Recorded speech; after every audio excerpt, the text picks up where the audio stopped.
ಆತ್ಮೀಯ ಪಿಯುಷಿ ವಿದ್ಯಾರ್ಥಿಗಳೇ, ಇಂದು ಒಂದು ಅಂಕದ ಪ್ರಶ್ನೆಗಳಿಗೆ ಸಂಬಂಧಿಸಿದಂತೆ ಬಹುಮುಖ್ಯವಾದಂತಹ ಪ್ರಶ್ನೆಗಳನ್ನು ನೋಡೋಣ.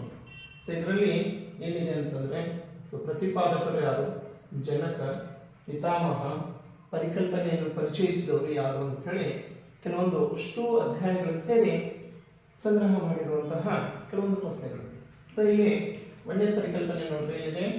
ಮಾನಸಿಕ ವಯಸ್ಸನ್ನು ಕಂಡುಹಿಡಿದವರು ಯಾರು? ಮಾನಸಿಕ ವಯಸ್ಸುಗಳ ಪಿತಾಮಹ ಅಂತ ಕೂಡ ಕರಿತೀವಿ.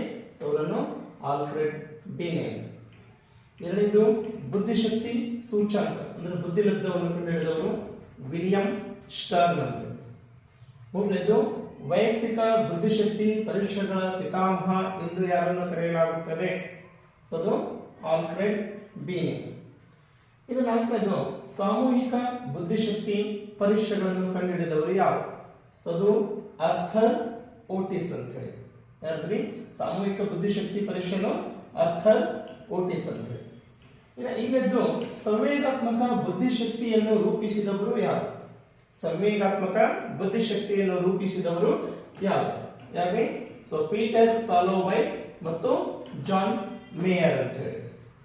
ಇನ್ನು ಸಂವೇಗಾತ್ಮಕ ಬುದ್ಧಿಶಕ್ತಿಯನ್ನು ಹೆಚ್ಚು ಪ್ರಚಾರ ಪಡಿಸಿದವರು, ಇಲ್ಲಿ ರೂಪಿಸಿದವರು ಸಂವೇಗಾತ್ಮಕ ಬುದ್ಧಿಶಕ್ತಿ ರೂಪಿಸಿದವರು ಪೀಟರ್ ಸಾಲೋವೈ ಮತ್ತು ಜಾನ್ ಮೇಯರ್.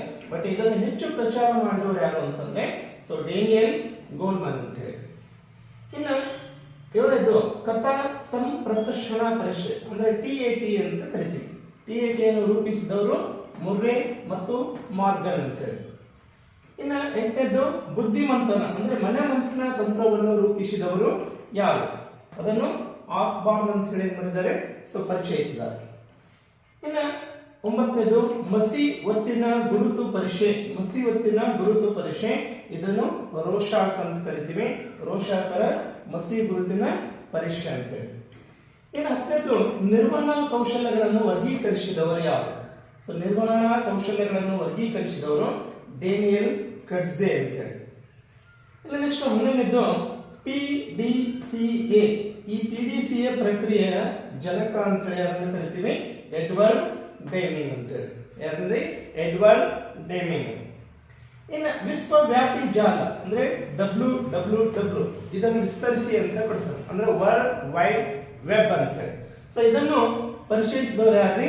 ಬರ್ನರ್ಸ್ ಲೀ ಅಂತ ಹೇಳಿ. ಯಾರೇ? ಬರ್ನರ್ಸ್ ಲೀ ಅಂತ ಹೇಳಿ. ಇನ್ನು ಕ್ರಿಯಾ ಸಂಶೋಧನೆಯ ಜನಕ ಯಾರು ಅಂತ ಹೇಳಿ. ಕ್ರಿಯಾ ಸಂಶೋಧನೆಯ ಜನಕ ಕರ್ಟ್ ಲೆವಿನ್ ಅಂತ ಹೇಳಿ. ಇನ್ನು